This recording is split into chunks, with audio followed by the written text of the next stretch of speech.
To set the box shadow property, first we need to know the CSS declaration for it. The first value is H shadow, the position of the horizontal shadow. Negative values are allowed. Then is the V shadow, the position of the vertical shadow. Negative values are again allowed. Next is blur, the blur distance.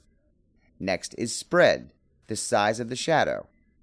Then color, the color of the shadow, which by default is black.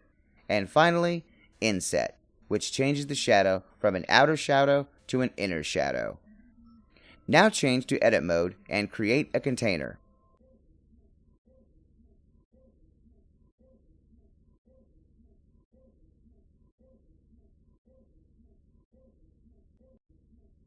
Change the background color and then go to the Properties tab. Scroll down to Advanced Settings and find the Box Shadow Input field.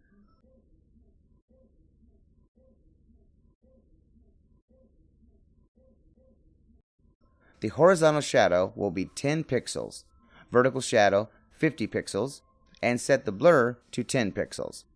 Now, if we need spread, we can set it as the next value, but it's not required. If we don't need spread, keep it empty and continue with the color code.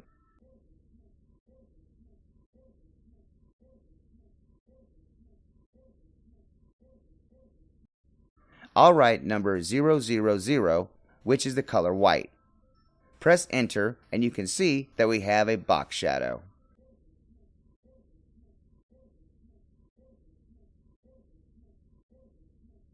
To show you how the spread works, I'll add a value just before the color code.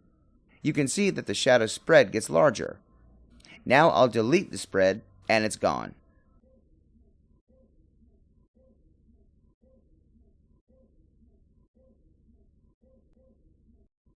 Again, you can edit any value you want, like setting the blur to 0, and then you don't have a blurred shadow. Go to preview mode and you can see that we have a box with shadow 10 pixels horizontal, 10 pixels vertical, without blur, and black in color. I can also add inset at the line end.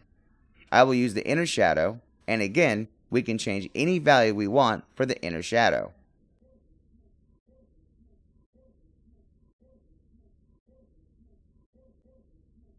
Let's go to preview mode and see what our widget with an inner blurred shadow in gray looks like.